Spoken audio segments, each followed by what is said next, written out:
ಗೆಳೆಯರೆ, ಮಂಡಿ ನೋವು. ನನ್ನ ಪ್ರೊಫೆಸರ್ ಡಾಕ್ಟರ್ ಮುರಳೀಧರ್ ಅಂತ ಆರ್ಥೋಪೆಡಿಕ್ ಸರ್ಜನ್. ದಿನಕ್ಕೆ ಏನಾದರೂ 3-4-5-6 ಕೇಸು ಮಂಡಿ ನೋವು ಇದ್ದೇ ಇರುತ್ತೆ. ಎಷ್ಟು ಕಾಮನ್ ಅಲ್ವಾ? ಮಂಡಿ ನೋವು ಇಲ್ದವರು ಯಾರಿದ್ದಾರೆ ನೋಡೋಣ ಹೇಳಿ ನಿಮ್ಮ ಮನೇಲಿ ಅಲ್ವಾ? ಪ್ರತಿಯೊಬ್ಬರ ಮನೇಲೂ ಒಬ್ಬರು ಅಪ್ಪ ಅಮ್ಮನೋ, ಅಜ್ಜ ಅಜ್ಜಿನೋ, ಚಿಕ್ಕಪ್ಪನೋ, ಯಾರಿಗೋ ಒಬ್ಬರಿಗೆ ದೊಡ್ಡಪ್ಪನೋ ದೊಡ್ಡಮ್ಮನಿಗನೋ ಮಂಡಿ ನೋವು ಇದ್ದೇ ಇರುತ್ತೆ. ಅಷ್ಟು ಕಾಮನು. ಹೇಗೆ ಸಾವಿಲ್ಲದ ಮನೇಲಿ ಸಾಸಿವೆ ತರಬೇಕು ಅಂತ ಹೇಳಿದ್ರೆ ಹಾಗೆ ಮಂಡಿ ನೋವು ಮನೆ ಸಾಸಿವೆ ತೊಗೊಂಬಂದಿದ್ರೆ ಯಾರು ಸಿಗಲ್ಲ ಅಂತ ಕಾಣುತ್ತೆ. ಅಷ್ಟು ಕಾಮನ್ ಮಂಡಿ ನೋವು. ಇವತ್ತು ಮಾಡ್ತಿರೋ ವಿಡಿಯೋ ಭಾಳ ಇಂಪಾರ್ಟೆಂಟು. ಮಂಡಿ ನೋವು ಯಾವ ಕಾರಣಕ್ಕೆ ಬರ್ತಂತ ಎಷ್ಟೊಂದು ವೀಡಿಯೋಗಳು ಮಾಡಿದ್ದೀನಿ. ಬಟ್ ಮಂಡಿ ನೋವಿರೋರು ಕಾಮನ್ ಆಗಿರುವಂಥ 7 ಕಾಮನ್ ಆಗಿರೋ ಎವ್ರಿಡೇ ಮಾಡುವಂಥ ಆ್ಯಕ್ಟಿವಿಟೀಸ್ ಗೊತ್ತೇ ಇರಲ್ಲ ಅವ್ರಿಗೆ. ಚಕ್ರ ಮಡ ಹಾಕೊಂಡು ಕೂತ್ಕೊಳ್ಳೋದಿರ್ಬೋದು, ಕುಗ್ಗಲ್ಲಿ ಕೂತ್ಕೊಳ್ಳೋದಿರ್ಬೋದು, ಈ ಥರ ನಾನಾ ರೀತಿಯ 5 ಭಂಗಿಗಳು ಅಥವಾ ಪೋಸ್ಚರ್ಸ್ ಅಂತೀವಿ ಅದು, ಅಥವಾ 5 ರೀತಿಯ ನಮ್ಮ ವರ್ಕಿಂಗ್ ಏನು ಮಾಡ್ತೀವಲ್ಲ ಅವು ಪ್ಯಾಟ್ರನ್ಸು, ಅದನ್ನು ಅವಾಯ್ಡ್ ಮಾಡಬೇಕು. ಮಂಡಿ ನೋವು ಬರದೇ ಇರೋದಕ್ಕೆ, ಬಂದಿರೋದು ಜಾಸ್ತಿ ಆಗಿರೋದಕ್ಕೆ ಅಂತ ವಿಡಿಯೋದಲ್ಲಿ ಪೂರ್ತಿ ಹೇಳ್ತೀನಿ. ಸೊ ಮಂಡಿ ನೋವನ್ನು ಜಾಸ್ತಿ ಆಗ್ದಂಗೆ, ಜಾಸ್ತಿಯಾಗಿ ಕೊನೆಗೆ ಮಂಡಿ ಆಪ್ರೇಷನ್, ಮಂಡಿ ಚಿಪ್ ಟೋಟಲ್ ರಿಪ್ಲೇಸ್ಮೆಂಟ್ ಆಗದ ರೀತಿಯಲ್ಲಿ ಯಾವ ರೀತಿ ನೋಡ್ಕೋಬೇಕು, ಮಂಡಿ ನೋವು ಬಂದಿರೋರು ಯಾವ ರೀತಿಯ ಪ್ರಿಕಾಷನ್ಸ್ ಮಾಡಬೇಕು, ಯಾವ ರೀತಿಯ ಮೂಮೆಂಟ್ಸ್ನ, ಯಾವ ರೀತಿಯ ಪೋಷನ್ ಅವಾಯ್ಡ್ ಮಾಡಬೇಕು ಅಂತ ಈ ವಿಡಿಯೋದಲ್ಲಿ ಪೂರ್ತಿ ಹೇಳ್ತೀನಿ ಗೆಳೆಯರೆ. ದಯವಿಟ್ಟು ಪೂರ್ತಿ ವಿಡಿಯೋ ನೋಡಿ, ಲೈಕ್ ಮಾಡಿ, ಶೇರ್ ಮಾಡಿ, ಮಾಡದೆ ಸಬ್ಸ್ಕ್ರೈಬ್ ಮಾಡಿ.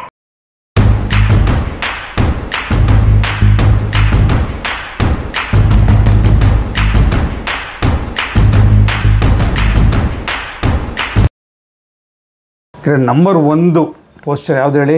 ಚಕ್ರಮಡ ಕೂತ್ಕೊಳ್ಳೋದು, ಡೀಪ್ ಸ್ಕ್ವಾಟಿಂಗ್ ಅಂತೀವಿ. ಚಕ್ರಮಡ ಕೂತ್ಕೊಂಡು ಕುಕ್ಕಲ್ಲಿ ಕೂತ್ಕೊಳ್ಳೋದು, ಲೆಟ್ರಿನ್ಗೆ ಹೋಗ್ತೀವಲ್ಲ ಆ ಥರ. ಇದು ಭಾಳ ಕಾಮನ್ ನಮ್ಮ ಎಸ್ಪೆಷಲಿ ಭಾರತೀಯ ಸಂಸ್ಕೃತಿಯಲ್ಲಿ.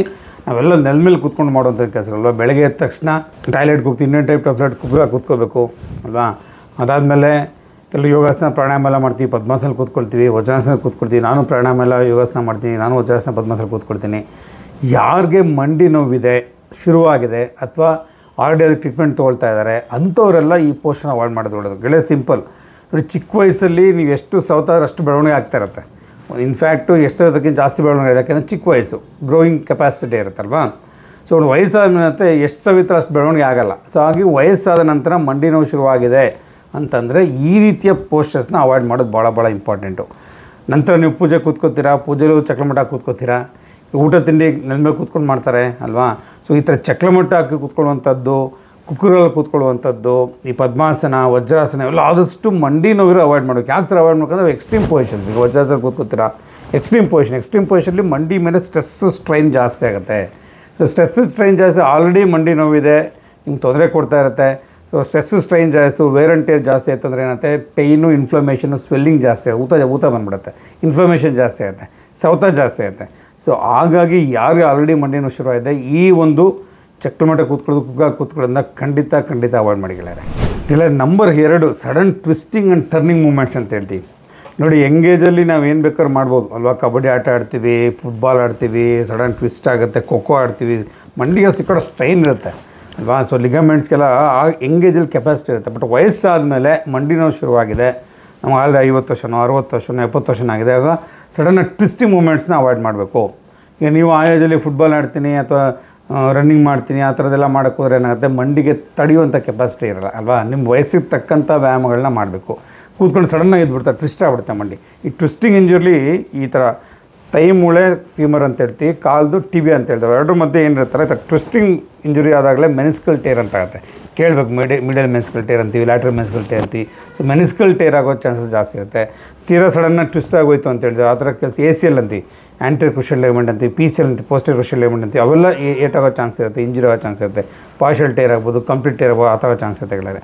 ಸೊ ಹಾಗಾಗಿ ಯಾರಿಗೆ ವಯಸ್ಸಾಗಿದೆ, ಆಲ್ರೆಡಿ ಹೇಳ್ದಂಗೆ ವಯಸ್ಸಾಗ್ತಾ 50 ವರ್ಷ ದಾಟ್ಮೇಲೆ ಹೇಗೆ ಮೂಳೆ ಸುತ್ತಂಗೆ ಕೂಡ ಲಿಗಮೆಂಟ್ಸ್ ಆಗಲಿ, ಸಾಫ್ಟ್ ಟಿಶ್ಯೂ ಆಗಲಿ, ಅವಳ ಎಲಾಸ್ಟಿಸಿಟಿ ಕಡಿಮೆ ಆಗ್ತಾ ಬರುತ್ತೆ, ಅವಳ ಹೀಲಿಂಗ್ ಕೆಪಾಸಿಟಿ ಕಡಿಮೆ ಇರುತ್ತೆ. ಮತ್ತು ಹಾಗಾಗಿ they are more prone for injury. ವಯಸ್ಸಾದಾಗ ಅಷ್ಟು ಯೂತಲ್ಲಿ ಯಂಗಲ್ಲಿರುವಷ್ಟು ಬ್ಲಡ್ ಸಪ್ಲೈ ಆಗಲಿ, ಒಂದು ಕೊಲಾಜನ್ ಕ್ವಾಲಿಟಿನೇ ಆಗಲಿ, ಅದರ ಒಂದು ಎಲಾಸ್ಟಿಸಿಟಿ ಅಂತೀವಿ, ಅವೆಲ್ಲ ಅಷ್ಟೊಂದು ಚೆನ್ನಾಗಿರಲ್ಲ, ವಯಸ್ಸಾಗ್ತಾ ಕಡಿಮೆ ಆಗ್ತಾ ಬರುತ್ತೆ. ಸೊ ಹಾಗಾಗಿ ಸ್ವಲ್ಪ ಟ್ವಿಸ್ಟಿಂಗ್ ಇಂಜುರಿಗೇ ಅವೆಲ್ಲ ಟೇರ್ ಆಗೋ ಚಾನ್ಸ್ ಇದ್ದೇ. ಸೊ ಹಾಗಾಗಿ ಮಂಡಿ ನೋವು ಇರೋರು, ವಯಸ್ಸಾಗಿರೋರು ಸಡನ್ನಾಗಿ ಟ್ವಿಸ್ಟ್ ಮೂಮೆಂಟ್, ಸಡನ್ನಾಗಿ ತಿರುಗುವಂಥದ್ದು, ಕೂತ್ಕೊಂಡು ಸಡನ್ನಾಗಿ ಜರ್ಕ್ ಮೂಮೆಂಟ್ಸ್ ಎದ್ದು ಹೇಳುವಂಥದ್ದು, ಸಡನ್ನಾಗಿ ಓಡುವಂಥದ್ದು, ಇವನ್ನೆಲ್ಲ ಸ್ವಲ್ಪ ಅವಾಯ್ಡ್ ಮಾಡಿದಷ್ಟು ಮಂಡಿಗೆ ಆಗುವಂತಹ ಇಂಜುರೀಸ್ನ ಅವಾಯ್ಡ್ ಮಾಡೋಕ್ಕೆ ಭಾಳ ಅನುಕೂಲ ಆಯಿತು. ಸೊ ಹಾಗಾಗಿ ಪ್ಲೀಸ್ ಈ ಥರ ಟ್ವಿಸ್ಟಿಂಗ್ ಇಂಜುರಿನ ಆದಷ್ಟು ಅವಾಯ್ಡ್ ಮಾಡಿ ಗೆಳೆಯರೆ. ಮೂರನೇದು ಐ ಇಂಪ್ಯಾಕ್ಟ್ ಎಕ್ಸಸೈಸ್ ಅಂತ ಹೇಳ್ತೀವಿ.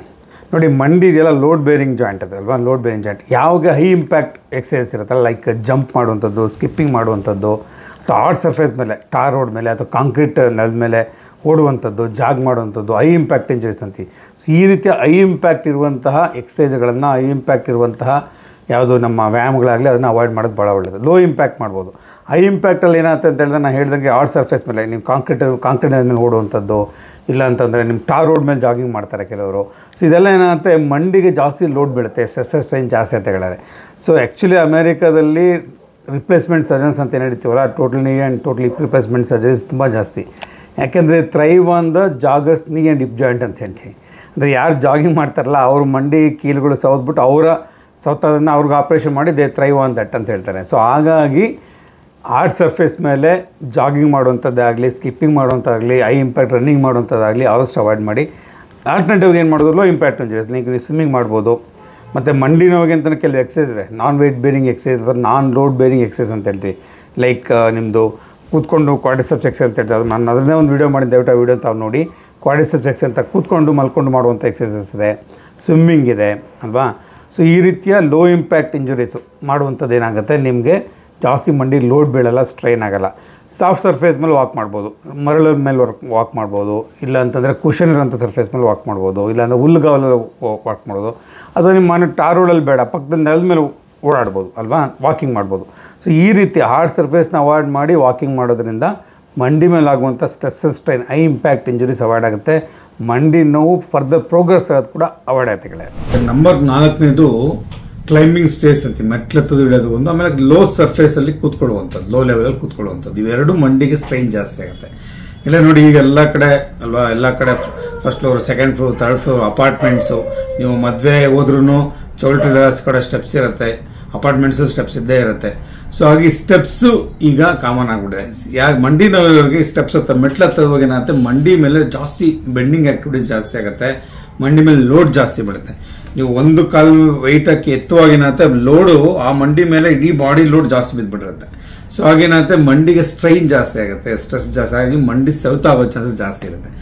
ಮಂಡಿ ನೋವಿಲ್ಲ ಎಂಗೇಜ್ ಕತೆ ಬೇರೆ. ಮಂಡಿ ನೋವು ಶುರುವಾಗಿದೆ ಅಂತಂದ್ರೆ ಆದಷ್ಟು ಮೆಟ್ಲತ್ತನ್ನ ಇಳಿಯೋದನ್ನ ಆದಷ್ಟು ಅವಾಯ್ಡ್ ಮಾಡೋದು ಒಳ್ಳೇದು. ನಾವೇನು ಹೇಳ್ತೀವಿ ನಮ್ಮ ಪೇಷಂಟ್ಗೆ ಅಂದರೆ, ನಿಮ್ಗೆ ಯಾವಾಗ ನಿಂತ್ಕೊಳ್ಳೋಕೆ ಚಾನ್ಸ್ ಇರುತ್ತೆ ನಿಂತ್ಕೊಳ್ಳಿ, ಓಡಬೇಡಿ ಅಂತ ಹೇಳ್ತೀವಿ. ಯಾವಾಗ ಕೂತ್ಕೊಳ್ಳೋಕೆ ಚಾನ್ಸ್ ಇರುತ್ತೆ ಕೂತ್ಕೊಳ್ಳಿ, ನಿಂತ್ಕೋಬೇಡಿ ಅಂತ ಹೇಳ್ತೀವಿ. ಕೂತ್ಕೊಳ್ಳೋವಾಗಲೂ ಯಾವಾಗ ಸ್ವಲ್ಪ ಹೈಟಲ್ಲಿ ಕೂತ್ಕೊಳ್ಳಿ ಅಂತ ಹೇಳ್ತೀವಿ. ಚಕ್ರಮುಟ ಹಾಕೋದು, ನನ್ನ ಮೇಲೆ ಕೂತ್ಕೊಳ್ಳೋದು, ಸೋಫಾದಲ್ಲಿ ಕೂತ್ಕೊಳ್ಳೋದು, ಟಾಯ್ಲೆಟಲ್ಲಿ ಫ್ಲೋ ಲೆವೆಲ್ ಟಾಯ್ಲೆಟ್ಸ್ ಇರುತ್ತೆ, ಫಾರಿನ್ ಟೈಪ್ ಅದ್ರಲ್ಲಿ ಕೂತ್ಕೊಳ್ಳೋದು. ಇಲ್ಲ ಅಂತಂದ್ರೆ ನಿಮ್ಮ Indian type of flight full ಚಕ್ರಮುಟ ಫುಲ್ ಕುಕ್ಕಲ್ಲಿ ಕೂತು ಆ ಥರದ್ದೆಲ್ಲ ಆದಷ್ಟು ಅವಾಯ್ಡ್ ಮಾಡಿ ಅಂತ. ಸೊ ಆದಷ್ಟು ಮಂಡಿಗೆ ಸ್ಟ್ರೈನ್ ಆಗ್ದಂಗೆ ನೋಡ್ಕೊಳ್ಳೋದು ಭಾಳ ಭಾಳ ಒಳ್ಳೆಯದಕ್ಕೆ. ಹೇಳಿದಂತೆ activities of day to day life style ಇರುತ್ತೆ, ಅದನ್ನು ಸ್ವಲ್ಪ ಮಾಡಿಫೈ ಮಾಡ್ಕೊಳ್ಳೋದು ಒಳ್ಳೇದು ಮಂಡಿ ನೋವಿರೋರು. ಸೊ ಈ ರೀತಿ ಆದಷ್ಟು ಈಗ ನಿಮಗೆ ಮಾಲ್ಗೆ ಹೋಗ್ತೀರಾ, ಅಲ್ಲೆಲ್ಲ ನಿಮಗೆ ಲಿಫ್ಟ್ ಇರುತ್ತೆ, ಆರಾಮ ಲಿಫ್ಟ್ ಓಡಾಡ್ಬೋದು ಅಲ್ವಾ. ಸೊ ಯಾವಾಗ ನಿಮಗೆ ಮೆಟ್ಲುಗಳನ್ನ ಅವಾಯ್ಡ್ ಮಾಡೋಕ್ಕಾಗತ್ತೆ ಅದನ್ನೆಲ್ಲ ಅವಾಯ್ಡ್ ಮಾಡೋದು ಬಹಳ ಒಳ್ಳೇದು ಗೆಳೆಯರೆ. ಸೊ ಹಾಗಾಗಿ ಮಂಡಿಗೆ ಜಾಸ್ತಿ ಸ್ಟ್ರೈನ್ ಆಗುವಂತ ಮೆಟ್ಲತ್ತು ಇಡುವಂತ ಆಕ್ಟಿವಿಟೀಸ್ ಅವಾಯ್ಡ್ ಮಾಡೋಕೆ ಮಂಡಿ ನೋವು ಒಂದು. ಎರಡನೇದು sitting on low level seats ಅಂತೀವಿ. ಈಗ ನಾ ಹೇಳಿದಂಗೆ ಇಂಡಿಯನ್ ಟೈಪ್ ಫ್ಲೈಟಲ್ಲಿ ಕೂತ್ಕೊಳ್ಳುವಂಥದ್ದು ಮಂಡಿಗೆ ಸ್ಟ್ರೆಸ್ ಸ್ಟ್ರೈನ್ ಜಾಸ್ತಿ ಆಗುತ್ತೆ. ಆಮೇಲೆ ಲೋ ಲೆವೆಲ್ ಸೋಫಾ ಇರುತ್ತೆ, ಅದ್ರಲ್ಲಿ ಕೂತ್ಕೊಳ್ಳುವಂಥದ್ದು ಲೋ ಲೆವೆಲ್ ಇರುವಂಥದ್ದು. ಅದ್ರಲ್ಲಿ ಕೂತ್ಕೊಂಡ್ರೆ ಎದ್ದೇಳುವಾಗ ಕಷ್ಟಪಟ್ಟು ಎದ್ದೇಳಬೇಕು, ಪ್ರೆಷರ್ ಜಾಸ್ತಿ ಬೀಳುತ್ತೆ ಮಂಡಿಗೆ. ಸ್ವಲ್ಪ ಹೈಟ್ ಕೂತ್ಕೊಂಡು ಅಷ್ಟೊಂದು ಆಗಲ್ಲ ಅಲ್ವಾ. ಸೊ ಹಾಗೆ ಲೋ ಲೆವೆಲ್ ಕೂತ್ಕೊಳ್ಳುವಂಥದ್ದನ್ನ ಅವಾಯ್ಡ್ ಮಾಡಬೇಕು ಮಂಡಿ ನೋವಿರೋರು. ಯಾಕೆಂದ್ರೆ ಒಂದು ಸ್ಟ್ರೆಸ್ ಸ್ಟ್ರೈನ್ ಜಾಸ್ತಿ, ಎದ್ದೇಳೋಗೂ ಸ್ಟ್ರೈನ್ ಜಾಸ್ತಿ ಲೋಡ್ ಬೀಳುತ್ತೆ. ಆ ಥರ ಬಿದ್ದಲ್ಲೂ ಮಂಡಿ ಆಲ್ರೆಡಿ ಸೌತೆ ಇರುವೆ ಕಾರ್ಟ್ಲೇಜ್ ಮೇಲೆ ಜಾಸ್ತಿ ಲೋಡ್ ಬೀಳುತ್ತೆ. ಮೃಗಸ್ಥೆ ಅಂತ ಕಾರ್ಟ್ಲೇಜ್ ಮೇಲೆ ಜಾಸ್ತಿ ಲೋಡ್ ಬೀಳುತ್ತೆ. ಸೊ ಕಾರ್ಟ್ಲೇಜ್ ಬರ್ತಾ ಫಿಬ್ರಿಲೇಷನ್ ಆಗುವಂಥದ್ದು, ವೇರ್ ಅಂಡ್ ಟೇರ್ ಆಗುವಂಥದ್ದು, ಸವಿಯುವಂಥದ್ದು ಜಾಸ್ತಿ ಆಗ್ತಾ ಹೋಗುತ್ತೆ.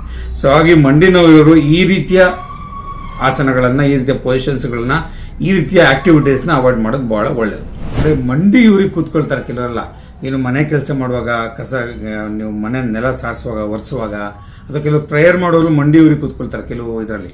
ಸೊ ಈ ರೀತಿ ನೀಲಿಂಗ್ ಪೊಸಿಷನ್ ಇದೆ ಲಾಂಗ್ ಟರ್ಮ್, ಸ್ವಲ್ಪ ಲಾಂಗ್ ಟರ್ಮ್ ಇದು ನೀಲಿಂಗ್ ಪೊಸಿಷನ್ ಮಂಡಿ ಊರಿಗೆ ಕೂತ್ಕೊಳ್ಳೋದನ್ನ ಆಲ್ಸೋ ಅವಾಯ್ಡ್ ಮಾಡೋದು ಒಳ್ಳೆದಿಲ್ಲ.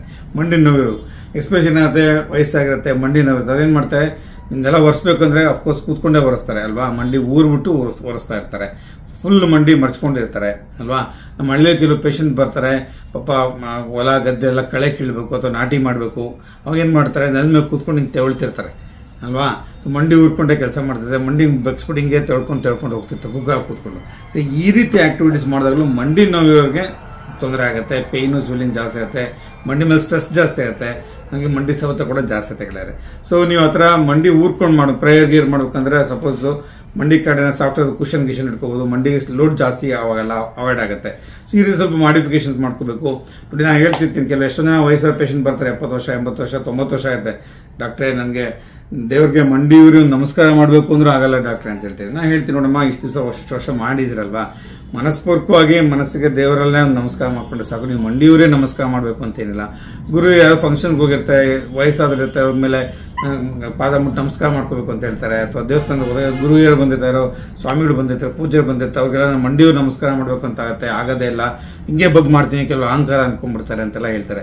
ನೋಡಿ ಅವೆಲ್ಲ ಏನಿಲ್ಲ, ಮಂಡಿ ನೋವು ಎಲ್ಲರಿಗೂ ಅರ್ಥ ಆಯ್ತು, ಈಗ ಮಂಡಿ ನೋವು ಕಾಮನ್ ವಯಸ್ಸಾದ್ರಿಗೆಲ್ಲ. ಸೊ ಹಾಗಾಗಿ ಯಾವುದೋ ಒಂದ್ಸಲಿ ಮಾಡಿದ್ರೆ ಪರವಾಗಿಲ್ಲ, ನೀವು ಆ ರೀತಿ ಮಾಡಲಿಲ್ಲ ಅಂದ್ರೆ ನೀವು ಬೇಜಾರು ಮಾಡ್ಕೋಬೇಡಿ. ತೀರಾ ನೋವಾದಾಗ ನೀವು ಇವಾಗ ನೆಗ್ಲೆಕ್ಟ್ ಮಾಡಿ ಆ ಥರ ಮಾಡ್ಕೊಂತ ಹೋದ್ರೆ ಕೊನೆಗೆ ತುಂಬ ನೋವು ಜಾಸ್ತಿ ಆಗ್ಬಿಡುತ್ತೆ, ನೀವು ಮಂಡಿ ಮಡ್ಚಕ್ಕಾಗಲ್ಲ, ನೀವು ಊರ್ಬೇಕು ಮಂಡಿ ಅಂದ್ರೂ ಆಗಲ್ಲ. ಸೊ ಹಾಗಾಗಿ ಈ ರೀತಿಯ ಒಂದು ಎಮೋಷನಲ್ ಅಟ್ಯಾಚ್ಮೆಂಟ್ ಆಗಲಿ, ಸ್ಪಿರಿಚುವಲ್ ಅಟ್ಯಾಚ್ಮೆಂಟ್ ಆಗಲಿ ಅದಕ್ಕೆ ಕೊಡ್ದಂಗೆ ನಿಮ್ಮ ಆರೋಗ್ಯ ಚೆನ್ನಾಗಿರ್ಬೇಕಲ್ವಾ. ಸೊ ಹಾಗಾಗಿ ನಿಮ್ಮ ಮಂಡಿ ನೋವಿನ ಕಡೆ ಗಮನ ಕೊಡಿ. ಈ ರೀತಿಯ ಮಂಡಿ ಊರಿ ಮಾಡುವಂತಹ ಕೆಲಸಗಳನ್ನು ಆದಷ್ಟು ಅವಾಯ್ಡ್ ಮಾಡೋದು ಒಳ್ಳೆಯದು. ಗೆಳೆಯ 6ನೇದು ಬಂದ್ಬಿಟ್ಟು ತುಂಬಾ ಹೆವಿ ಭಾರವನ್ನ ಎತ್ಕೊಳ್ತಾರೆ. ಚಿಕ್ಕ ವಯಸ್ಸಲ್ಲಿ ಬೇರೆ, ವಯಸ್ಸಾದ್ಮೇಲೆ ಒಂದಕ್ಕೆ ವೆಯ್ಟ್ ಯಾವ ರೀತಿ ಎತ್ತಬೇಕು, ದೇಹದ ಹತ್ರ ಇಟ್ಕೊಂಡು ಎತ್ತಬೇಕು. ನೀವು ಎತ್ತುವಾಗ ನಿಮಗೆ ಮಂಡಿಗೂ ಜಾಸ್ತಿ ಲೋಡ್ ಬೀಳುತ್ತೆ, ಲೋವರ್ ಬ್ಯಾಕ್ಗೂ ಲೋಡ್ ಬೀಳುತ್ತೆ. ಸೊ ಹಾಗಾಗಿ ವಯಸ್ಸಾದವರು ಮಂಡಿ ನೋವಿಗೆ ಮಂಡಿ ನೋವು ಜಾಸ್ತಿ ವೆಯ್ಟ್ ಎತ್ಬಿಡ್ತಾರೆ, ಮನೇಲಿ ಯಾರು ಇಲ್ಲ ಉತ್ಸಾಹದಲ್ಲಿ ಎತ್ಬಿಡ್ತಾರೆ, ಇಲ್ಲ ನಾನೇನು ಕಡಿಮೆ ಅಂತ ತಗೊಂಡ್ಬಿಡ್ತಾರೆ. ಸೊ ಆ ರೀತಿ ಎಲ್ಲ ಮಾಡಿಬಿಡಿ. ಒಂದು ವಯಸ್ಸಾದ್ಮೇಲೆ ನಿಮ್ಮ ಆಕ್ಟಿವಿಟೀಸ್ ನೀವು ಅಡ್ಜಸ್ಟ್ ಮಾಡ್ಕೋಬೇಕಾಗತ್ತಲ್ವಾ. ಸೊ ಯಾರು ಎಕ್ಸ್ಪೆಕ್ಟ್ ಮಾಡೋದು ನೀವು ತುಂಬಾ ವೆಯ್ಟ್ ಎತ್ಬಿಡಿ, ಹೆವಿ ಕೆಲಸ ಮಾಡಿ ಅಂತ. ಸೊ ಹಾಗಾಗಿ ಈ ರೀತಿ ಹೆವಿ ವೆಯ್ಟ್ ಎತ್ತುವಾಗ ನಿಮಗೆ ಲೋಡ್ ಆಗಿ ಮಂಡಿ ನೋವು ಇರ್ಬೋದು, ಬೆನ್ನೋವು ಕೂಡ ಬರೋ ಚಾನ್ಸ್ ಇರುತ್ತೆ. ಸೊ ಈ ರೀತಿ ಆಕ್ಟಿವಿಟೀಸ್ ನಾನು ಯಾವ ರೀತಿ ವೆಯ್ಟ್ ಎತ್ತಬೇಕು, ಯಾವ ರೀತಿ ನಿಂತ್ಕೋಬೇಕು, ಯಾವ ರೀತಿ ಪೋಸ್ಟರ್ಸ್ ಮೇಂಟೈನ್ ಮಾಡಬೇಕು, ಬೆನ್ನೋವು ಕೂಡ ಮಂಡಿ ನೋವು ಕೂಡ ಅಂತಾನೆ ಬೇರೆ ಅದನ್ನ ನಾನು ವಿಡಿಯೋ ಮಾಡಿದ್ದೀನಿ, ದಯವಿಟ್ಟು ಆ ವಿಡಿಯೋಗಳನ್ನ ನೋಡಿ. ಸೊ ಹಾಗೆ ವೆಯ್ಟ್ ಎತ್ತಕ್ಕೊಂದು ಸೈಂಟಿಫಿಕ್ ಕ್ರಮ ಇದೆ, ಆ ರೀತಿ ಎತ್ತೋದು ಒಳ್ಳೆದು. ಮಂಡಿ ಮೇಲೆ ಜಾಸ್ತಿ ಲೋಡ್ ಬೀಳ್ದಂಗೆ ನೋಡ್ಕೊಳ್ಳಿ. ಅರ್ಥ ಆಯ್ತು ಹೇಳಿದ್ದು. ನೀವು ಚಿಕ್ಕ ವಯಸ್ಸಲ್ಲಿ ಏನೆಲ್ಲ ಆಕ್ಟಿವಿಟೀಸ್ ಮಾಡ್ತೀರಾ, ವಯಸ್ಸಲ್ಲಿ ಮದುವೆ ಮಾಡಬೇಕು ಅಂದ್ರೆ ಆಗಲ್ಲ ಅಲ್ವಾ, ಸ್ವಲ್ಪ ಅಡ್ಜಸ್ಟ್ ಆಗಬೇಕು ಲೈಫ್ಗೆ ಅಲ್ವಾ. ಸೊ ಹಾಗಾಗಿ ನೀವು ವಯಸ್ಸಿನ ತಕ್ಕಂತೆ ನಿಮ್ಮ ವಯಸ್ಸು, ನಿಮ್ಮ ದೇಹ ಪ್ರಕೃತಿ ಯಾವ್ದು ಆಕ್ಟಿವಿಟೀಸ್ ಮಾಡೋಕ್ಕೆ ನಿಮ್ಗೆ ಅನುಕೂಲ ಕೊಡುತ್ತೋ ಆ ಆಕ್ಟಿವಿಟೀಸ್ ಅಷ್ಟೇ ಮಾಡಿ. ಓವರ್ ವೇಟ್ ಎತ್ತದ್ದು ಓವರ್ ಆಗಿ ಮಾಡಕ್ ಹೋಗ್ಬೇಡಿ, ನಿಮ್ ವಯಸ್ಸು ತಕ್ಕಂತೆ ಮಾಡ್ಕೊಳ್ಳಿ, ತಪ್ಪೇನಿಲ್ಲ ಅಲ್ವಾ. ಇಲ್ಲ 7ನೇದು ಏನಪ್ಪ ಅಂದ್ರೆ ಇಗ್ನೋರಿಂಗ್ ದ ನೀ ಪೇನ್ ಅಂಡ್ ಓವರ್ ಎಕ್ಸಿಸ್ಟಿಂಗ್ ಅಂತ. ನೋವು ಶುರುವಾಗಿರುತ್ತೆ, ಮಂಡಿ ನೋವು ಶುರುವಾಗಿರುತ್ತೆ, ಅಡ್ಜಸ್ಟ್ ಮಾಡ್ಕೋಬೇಕಲ್ಲ. ಇಲ್ಲ ಅದನ್ನ ಇಗ್ನೋರ್ ಮಾಡಿದೆ, ನಾನು ಗಟ್ಟಿದ್ದೀನಿ, ನನ್ಗೇನಾಗುತ್ತೆ, ನಾನು ಊರ್ ಕೌಡಾರಿ ನಡೀತೀನಿ ಅಂತ. ಕೆಲವು ಕೋಲೆಲ್ಲ ಇಟ್ಕೊಂಡು ನಡೀರಿ ಅಂತ ಹೇಳ್ತೀವಿ. ಮಂಡಿ ನೋದವ್ರಿಗೆ ಅಹಂಕಾರ, ನಾನು ಕೋಲ್ ಇಟ್ಕೊಂಡು ನಡೆಯಕ್ಕೆ ಹಿಂಗಾಗ ಸರ್, ವಯಸ್ಸಾದ ಅನ್ಕೊಂಡ್ಬಿಡ್ತಾರೆ, ನೋಡಿದ್ರೆ ನನಗೇನು ವಯಸ್ಸಾಗಿದೆ ಸರ್ ಅಂತ. ಅಂದ್ರೆ ಕೋಲ್ ಇಟ್ಕೊಳ್ಳೋದ್ರಿಂದ, ಸ್ಟಿಕ್ ಇಟ್ಕೊಳ್ಳೋದ್ರಿಂದ ಎಷ್ಟೊಂದು ವೆಯ್ಟ್ ಸ್ಟಿಕ್ ಟ್ರಾನ್ಸ್ಫರ್ ಆಗ್ಬಿಡುತ್ತೆ, ಮಂಡಿ ಲೋಡ್ ಬೀಳಲ್ಲ.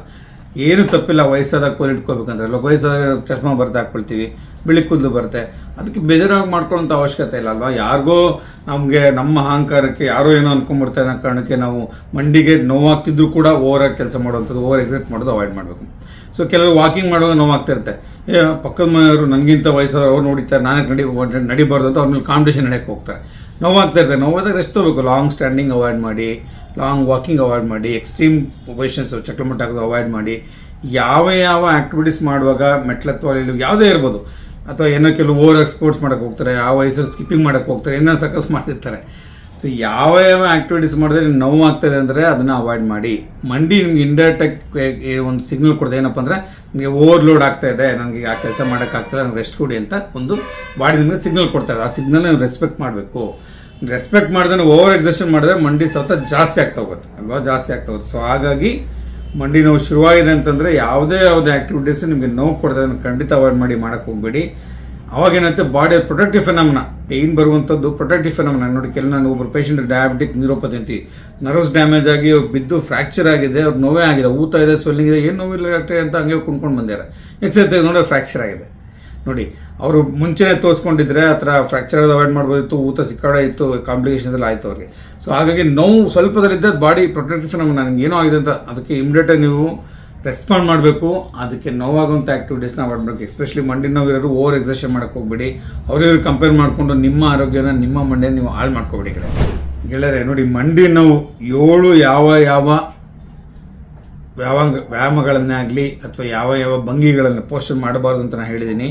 ಬಹಳ ಅತ್ಯಮೂಲ್ಯವಾದಂಥ ವಿಡಿಯೋ ಇದು. ಯಾಕೆಂತಂದ್ರೆ ಮಂಡಿ ನೋವು ಸರ್ವೇ ಸಾಮಾನ್ಯ, ಪ್ರತಿಯೊಬ್ಬರು ಮನಲ್ಲೂ ಮಂಡಿ ನೋವು ಇದ್ದೇ ಇರ್ತಾರೆ. ದಯವಿಟ್ಟು ಈ ವಿಡಿಯೋನ ನಿಮ್ಮ ಪ್ರತಿಯೊಂದು ಫ್ಯಾಮಿಲಿ ಗ್ರೂಪ್ಗೆ, ಫ್ರೆಂಡ್ಸ್ ಗ್ರೂಪ್ಗೆ ಫಾರ್ವರ್ಡ್ ಮಾಡಿ. ಯಾರ್ಯಾರು ಮಂಡಿ ನೋವಿಗೆ ಅನುಕೂಲ ಆಗಲಿಲ್ವಾ, ಯಾವ್ಯಾವ ಆಕ್ಟಿವಿಟೀಸ್ ಅವಾಯ್ಡ್ ಮಾಡಬೇಕಂತ ವಿವರವಾಗಿ ಹೇಳಿದ್ದೀನಿ. ಯಾಕೆಂತಂದ್ರೆ ಸ್ವಲ್ಪ ಇದ್ದಾಗಲೇ ಇವನ್ನೆಲ್ಲ ನೀವು ಫಾಲೋ ಮಾಡಿಬಿಟ್ರೆ ಮಂಡಿ ನೋವು ಪ್ರೋಗ್ರೆಸ್ ಆಗೋದು ಅವಾಯ್ಡ್ ಆಗುತ್ತೆ, ಜಾಸ್ತಿ ಆಗೋದು ಅವಾಯ್ಡ್ ಆಗುತ್ತೆ. ಒಂದು ವೇಳೆ ಆಗ್ತದೆ ಸ್ಲೋ ಆಗುತ್ತೆ, ಫಾಸ್ಟ್ ಆಗಲ್ಲ ಅಲ್ವಾ.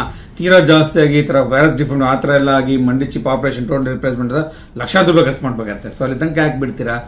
ಬಿಗಿನಿಂಗಲ್ಲೇ ಈ ವಿಡಿಯೋನ ಫಾರ್ವರ್ಡ್ ಮಾಡಿ ದಯವಿಟ್ಟು ಮಂಡಿ ನೋವರೆಲ್ಲ ಈ ವಿಡಿಯೋ ನೋಡಲಿ. ಸ್ವಲ್ಪ ಲೈಫ್ ಮಾಡಿಫಿಕೇಶನ್ ಮಾಡ್ಕೊಳ್ಳಿ. ಮಂಡಿ ನೋವನ್ನ ಆದಷ್ಟು ಕಡಿಮೆ ಮಾಡೋಣ, ಪ್ರೋಗ್ರೆಸ್ ಆಗೋದು ಅವಾಯ್ಡ್ ಮಾಡೋಣ, ಮೇಜರ್ ಸಜೆಸ್ಟ್ ಕೂಡ ಅವಾಯ್ಡ್ ಮಾಡೋದು. ದಯವಿಟ್ಟು ವಿಡಿಯೋನ ಪ್ರತಿಯೊಂದು ಫ್ಯಾಮಿಲಿ ಫ್ರೆಂಡ್ಸ್ಗೆ ವಾಟ್ಸಪ್ ಗ್ರೂಪ್ಗೆ ಫಾರ್ವರ್ಡ್ ಮಾಡಿ. Wish you all happy healthy knee joint ಮಂಡಿ ನೋವಿಲ್ದಂಗೆ ಖುಷಿಯಾಗಿ ಸಂತೋಷವಾಗಿರಿ. All the best.